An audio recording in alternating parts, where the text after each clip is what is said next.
All right, perfect.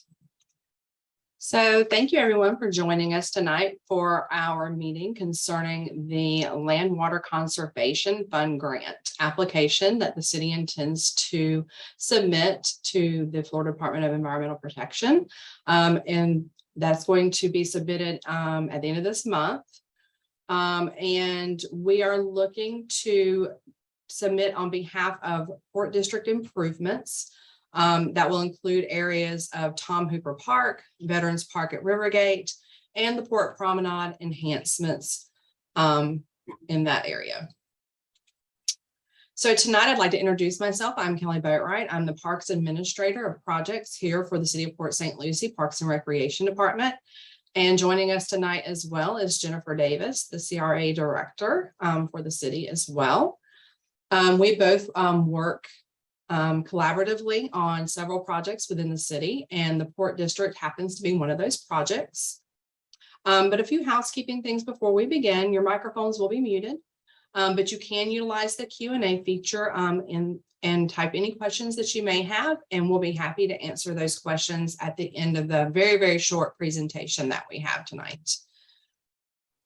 So just to start a little bit, and explain a little bit about what the grant is about. This grant is administered by the Florida Department of Environmental Protection. Again, it's called the Land Water Conservation Fund Grant Program, LWCF for short. This program provides financial assistance for the development of public outdoor recreation amenities for use and benefit of the general public. The grant application award can be up to $1.5 million this cycle, and it does vary per cycle, but just so happens this is one of the biggest ones, I believe, that the Land Water Conservation Fund has put out to potential applicants. So again, the areas of potential improvement are going to be in our Tom Hooper Park area, that Veterans at Rivergate Park area, and the Promenade, which is still right there in that Veterans at Rivergate area. So the renovations that we're looking at doing involve the fishing pier at Tom Hooper, additional picnic facilities, boardwalk improvements, and additional things with the Promenade that have been budgeted. So this is just a little visual of the Port District. Some of you may have been involved in or remember that the city went through a master planning process for this area back in, I believe it was 2020, 2021, correct, Jennifer? So it was adopted by our city council that we would be doing additional improvements to this area of the city. We had previously been programmed in capital improvement projects for the southern portion of the project site, which is down here. That's near the botanical gardens. If you go in that area now, you will notice there is a lot of activity. The historic homes that were placed on the site several years ago, the Peacock Lodge there is being renovated as we speak, as is the what we call the Pioneer Park area. And I believe, I'm not sure, what exactly do we call that area, Jennifer, overall? Like it's kind of the Pioneer Park, or? Yeah, I think, most people are calling it Pioneer Park. That was really intended for the playground, but I think we'll kind of see that be the placemaker for that area. We have the event lawn there and the historic homes, and we'll have the restaurant. So we'll probably see an evolution of how people refer to that piece of it. Absolutely. And if you weren't aware, the city did actually rebrand this entire area as the Port District a couple of years ago as well. And as Jennifer said, as you see things being developed in the area, we will, I'm sure, as a city, begin referring to this area in different ways, but overall, and over the umbrella term for the area would be the Port District. But again, as Jennifer mentioned, we already have Pioneer Park playground going in down here. That's some of that activity that you'll see going on. We also just completed negotiations with a restaurateur for this area. The event lawn that I believe all of you, or many of our residents enjoy, the river nights that we currently have in this area, but as right now with the construction going on, the River Nights is actually being held at the Veterans at Rivergate location. But that will be brought back to the southern area once this construction is complete. But what we were trying to do with, and what we continue to do with the city is we're trying to make what was conceptualized within the Port District Master Plan more of a reality. So we have all of the programmed in projects for the southern area. Now we're looking to the north area to develop those areas as well. So that's some of the reason why we would like to leverage the funds that were already programmed in for the promenade with what we could potentially be awarded with the LWCF grant application to further improve the northern section of the Port District. And this is just a little better view of the area that we just spoke of, but the actual project sites, again, we have the playground area down here that's actually called out that we just spoke about. And the particular areas for this grant application would be the Tom Hooper Park here, Veterans Rivergate here, and then the Promenade here. And then we have this lovely slide, Connect to Nature. This was a prominent slide within our master planning process because, you know, that in essence is what we're trying to do with the Port District Master Plan is we want to make those additional connections to nature by giving more opportunities to the water, to additional trails, and anything else that, you know, our residents requested during that planning process. So we're slowly but surely going to try to implement that plan.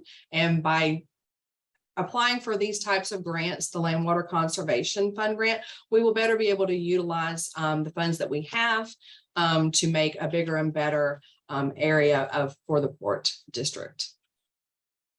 So this grant application is due January 31st.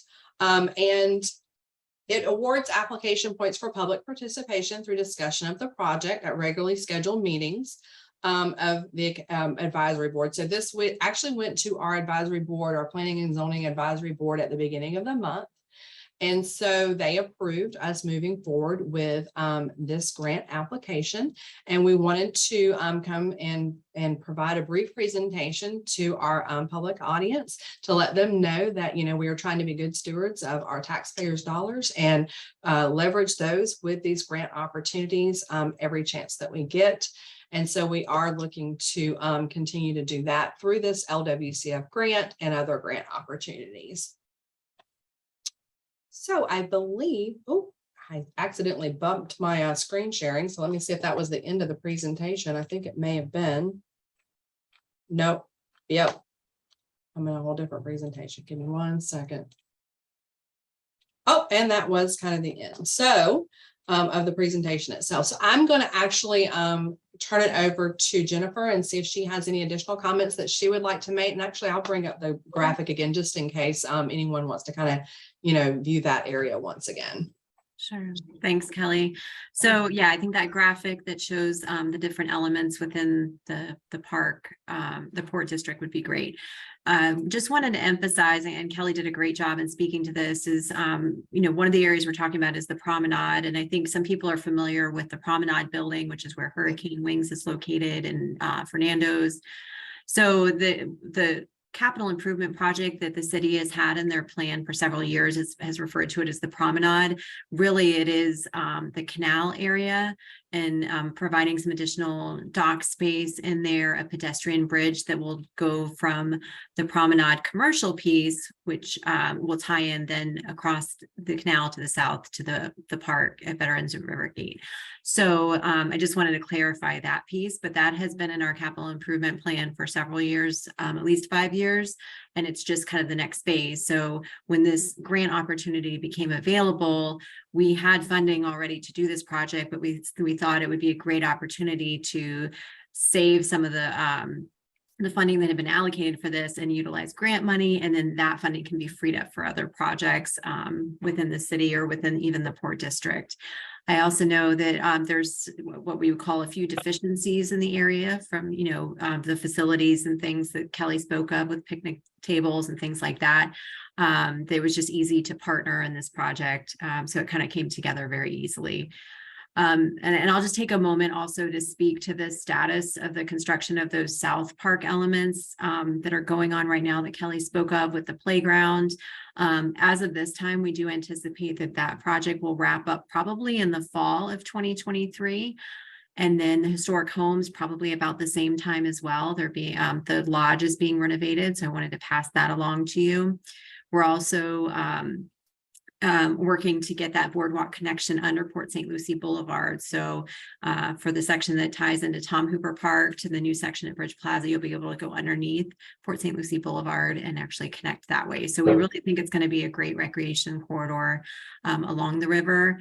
And the other projects that would continue north up Veterans Memorial Parkway up all the way to Lindgate, those are projects that we looked at and were identified as part of the master plan. And we hope that those will come forward in the future. And then we'll have opportunities like this for funding them through grants in the future. So that's why, you know, we have those projects in place. So when they do come with opportunities for grants, we can really leverage that. So I'll just leave it at that and open it up, I guess, Kelly, for any questions on the grant cycle or anything else on the project.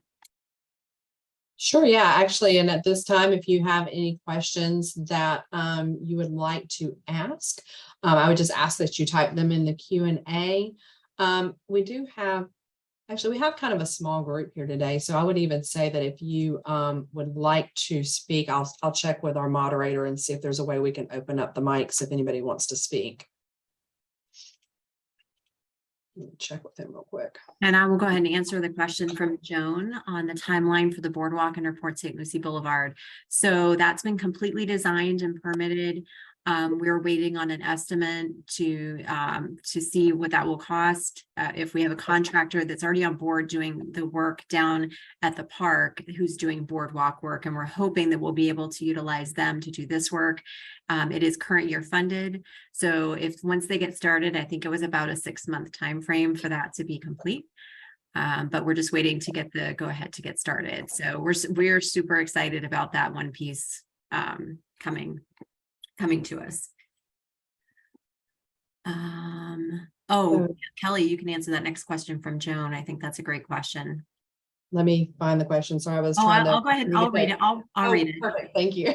It says, what is the status of the trails that were proposed for the parkland near the botanical gardens at Morningside and Westmoreland and Cambridge? So that's a great question. Yeah, that is a great question. So we were awarded, again, as I mentioned earlier, we do seek these grants quite often in order to leverage the funding that has been allocated for these projects.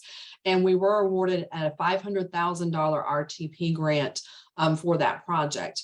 But with that comes some documentation and some approvals, some additional approvals that we had not anticipated as we were planning the project. So we have been awarded.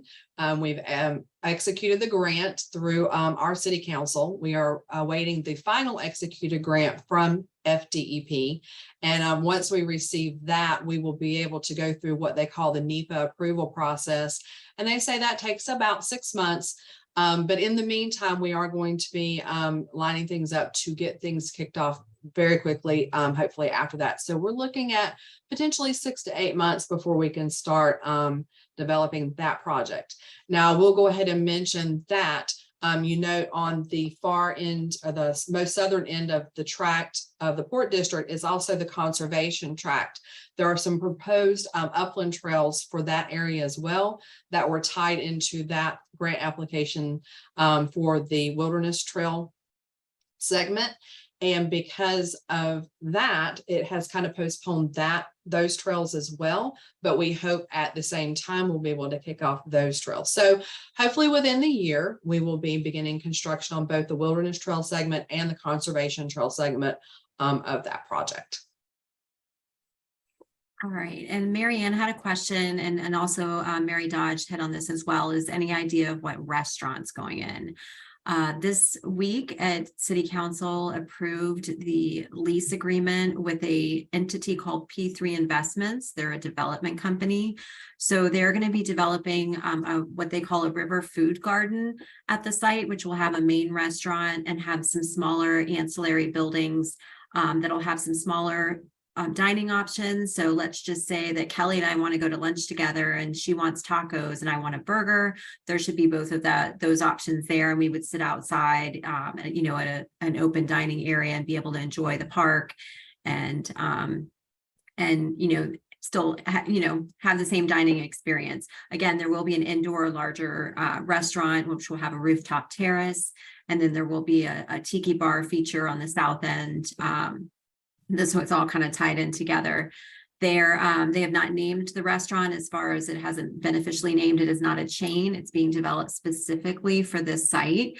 They're really taking into account Port St. Lucie, the river, connecting with nature. They're very into sustainability and they'll be working with botanical gardens on landscaping and things like that. So I think they're very engaged in Port St. Lucie and this site. They do have a chef that they're working with, an award-winning chef, who will be developing the food palette and menu for the site. So as that comes through the development process, which we've just started, again, the lease was just approved on Monday night. There will be many more meetings that you'll be able to see, kind of watch it grow through the process, because it will have to go through the site plan approval process and through the planning and zoning board and come back to city council. So you'll actually, I'm sure it'll get picked up with keeping everybody abreast of kind of what that's going to be and what it's going to be called. But we're very excited. They've been a great partner so far, and we're really looking forward to that opportunity.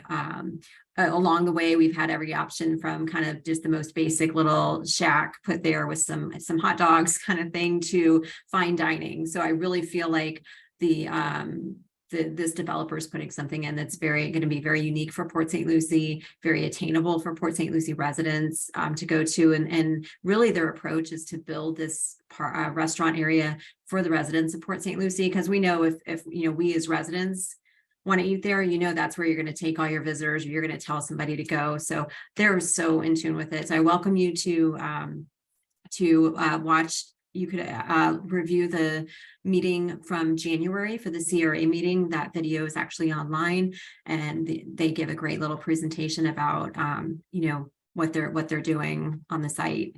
It's really exciting. So and then the second question Mary Dodge had was, and how's the tree doing with all the construction? So the main what we call the banyan tree down by the river has been doing fabulous. The contractor's been keeping it sectioned off. They're working around it. There is actually some really cool terracing that will go in down by the river, so that you'll be able to sit under the tree and enjoy it. And it'll open up to an overwater stage. We did have to take down a lot of trees on the site, and that was because of the elevation that was required. So we had to bring in a lot of fill on the property, and unfortunately that impacted some trees. But that being said, there is an extensive landscape budget in the existing park plan to refill that site with even better landscaping than what was there before. So Kelly, do you want me to keep reading the questions for you? Yeah, if you don't mind. For some reason, I guess with my share screen, I have, and I'm afraid to stop sharing because I'll do something. So no worries. Okay. So Joan asked, is there a way to make a more bike-friendly route to enable people to bike between these parks? It's very scary to cross Port St. Lucie Boulevard with a bike. Right. So we are looking at a lot of different opportunities throughout the city to try to incorporate some bike-friendly areas. It is somewhat difficult to do a lot of things quickly because, these things have been, the roads have been how they are for many years, and we have a sidewalk plan that every chance they get, I know that they're trying to incorporate, the bike lanes or wide enough sidewalks that that could be shared use, so that you could, ride your bike down the sidewalk. And that's another thing that, with the city is we're working on our trails plan, in that we went through and we did the mobility plan, we looked at the sidewalk master plan, and we were trying to come up with some of the areas that we could, what we call high performance public spaces, right? So if it's on everyone's plan to do something in these areas, then maybe we can combine forces or combine budgets and make for a better path. So if it's on the sidewalk plan and it's in an area that may need a trail between parks, then maybe we can make that something more than just a 6-foot sidewalk. We can make it an 8 or 10-foot sidewalk, depending on the capabilities in the area, because of, road widths and, right of ways and things that have to be taken into consideration that are well beyond my expertise. But we have some expertise in the city who are working on that as well. And they're giving us those wider paths every opportunity that we can. And then we're looking at, incorporating these trails within the parks, like Wilderness Trail, leading up to parks, or as we're planning our Torino Regional Park, we're, making sure that the sidewalk that's planned to go up to Torino is going to be a wide sidewalk that can be that, shared use. Trails within Torino Park, we anticipate will be some, some shared use and things of that nature. So yeah, we're working on it at every opportunity, but it's slow going, unfortunately. And I'm just going to piggyback on that, because I think Joan was also, she made a good point about it's very scary to cross Port St. Lucie Boulevard with a bike. I think it's scary to cross in general. It's a lot. So that was one of the big things with contemplating doing that boardwalk connection under the bridge and allowing people an alternate way to cross Port St. Lucie Boulevard, so they can actually go down the boardwalk by Bridge Plaza and go across that way. It does narrow up a little bit along the segment between Bridge Plaza and to down to you get to the river. I think it's about 6 feet there. But once you get down to the river, you have a 10-foot wide boardwalk to get across. So it's a pretty wide spans there. So if somebody's fishing or people are walking, you can still pass that way. And then you would be able to connect back upland, either through Tom Hooper or Veterans at Rivergate. So let's see if there's any other questions. Mary, no worries on that.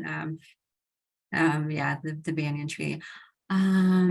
Okay, so Mary also asked, I noticed they're referring to Bridge Plaza as a redevelopment area. Can you elaborate on this? Definitely. So as Kelly mentioned, I work in the Community Redevelopment Agency, and this particular area that's highlighted on the screen is part of one of our CRAs.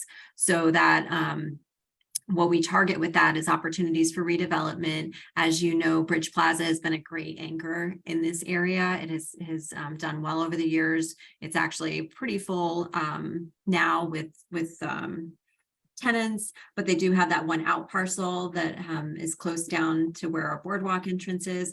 So one of the things that I'm doing, and that's part of my business plan and my strategic goals in my department, is to look at partnering with them on some redevelopment opportunities. Like, what does that look like for the Bridge Plaza site?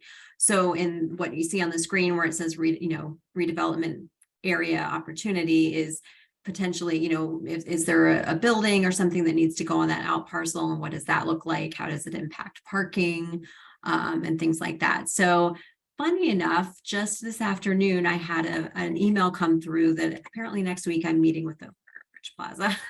So I guess that, Mary, you're really in tune on that piece of it, because it looks like they want to talk about some things. So it's a good opportunity to see what that might be. So I would say stay tuned on what that could potentially become if something comes of it.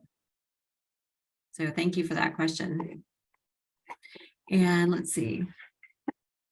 I think we're caught up on questions and answers. Just making sure I didn't skip over anything. I think, people just asking about what, yep, no, I think we're all caught up on questions and answers. So, Kelly, you want to talk a little bit, just one other piece about the Tom Hooper right now, in case people have observed the conditions at Tom Hooper? Right. Yes. So you may have noticed that, when we get a large storm event, that portions of the Tom Hooper Boardwalk do in fact go underwater. So we had a hurricane some years ago, and I don't remember exactly which one it was, but it did some damage to the boardwalk and it was replaced. At the time, FEMA required that it be replaced at the same elevation as the former boardwalk. So what we are finding now, though, because of the additional storm events that we've had, is that we have been able to make a case with insurance and our FEMA that potentially this needs to be raised up to the level that it won't be impacted by these large or won't be impacted as much, at least, by these large storm events. So if you see activity in that area leading up to potentially us doing some of these other improvements on that north side, that may be what it is. They are looking to move forward with replacing that portion of the boardwalk and bringing that up to, again, a level that is more favorable in not being impacted as much by those storm events. So stay tuned on that as well. Trying to think if there's anything else going on in the area that folks might be interested in. Well, Jeanette actually posted a question while you were talking, Okay. asking, can you comment on the environmental impact of the restaurants and the increased boat traffic on the river? So I would say the city doesn't have any control of the boat traffic on the river. What we do have control of is the boat slips that are along the newly built boardwalk. So on the section south of Port St. Lucie Boulevard, we have permitted, I have to do the count, 12 boat slips. So right now 8 boat slips are installed, and we have another bank of 4 that can be installed. So that would permit for 12 boat slips. There may be an opportunity to add a couple more, but that's going to be kind of one of those things we'll assess as the usage of the park. We can observe that.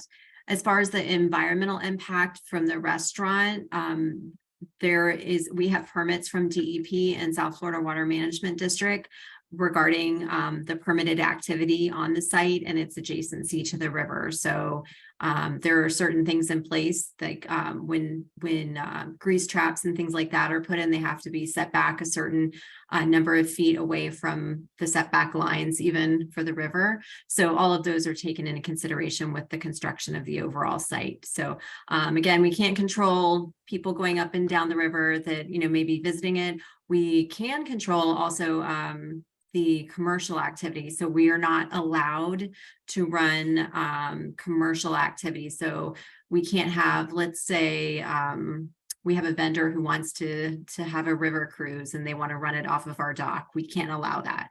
And we're comfortable not allowing that.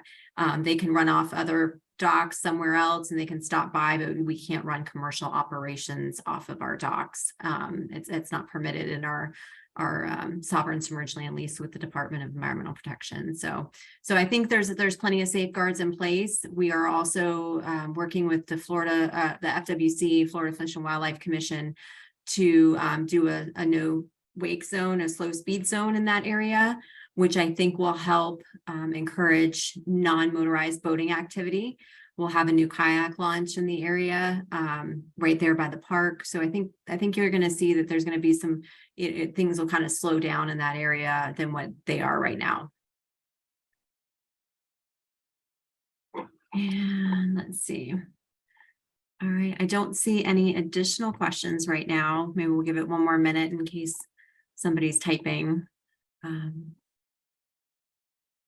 But excited to see the curiosity. I love when people ask these questions. Yeah, me too. So, and I'm actually just trying to think as we're giving a moment of anything that may be of interest that we didn't cover, but I think we've covered a lot. I mean, if you haven't had a chance, I will say, if you haven't had a chance to go and look at the Port District Master Plan in detail, you can do that. It's on our website, www.cityofpsl.com/the port. Actually, that's where you will reference for any updates on this area. And any of the past meetings and events and things like that, you'll see a lot of information on that particular landing page. So I encourage anyone that's interested to go take a look at it. And we'll try to get, I have actually a few updates myself I need to get with our communications team and get up there.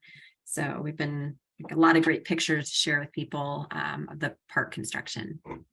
Yeah, and I believe you can still walk if you'd like to see the construction that's going on right now. You can't go on the construction site, obviously, but you can get a pretty good look at it. I think if you walk down the boardwalk from Rivergate. No, from Bridge Plaza. Bridge Plaza, thank you. Yep. From Bridge Plaza. And then Yeah, so I mean, it's very interesting. There's a lot going on, and there's going to be some really great things coming to the site. Yeah. We're very excited about it. All right. Well, I don't see any additional questions, Kelly. So. All right. Well, if there are no additional questions, we really appreciate everyone's time tonight and tuning in. Again, if you're interested in any updates on this area, www.cityofpsl.com/report. So thank you so much and have a great day. Thank you. Bye-bye.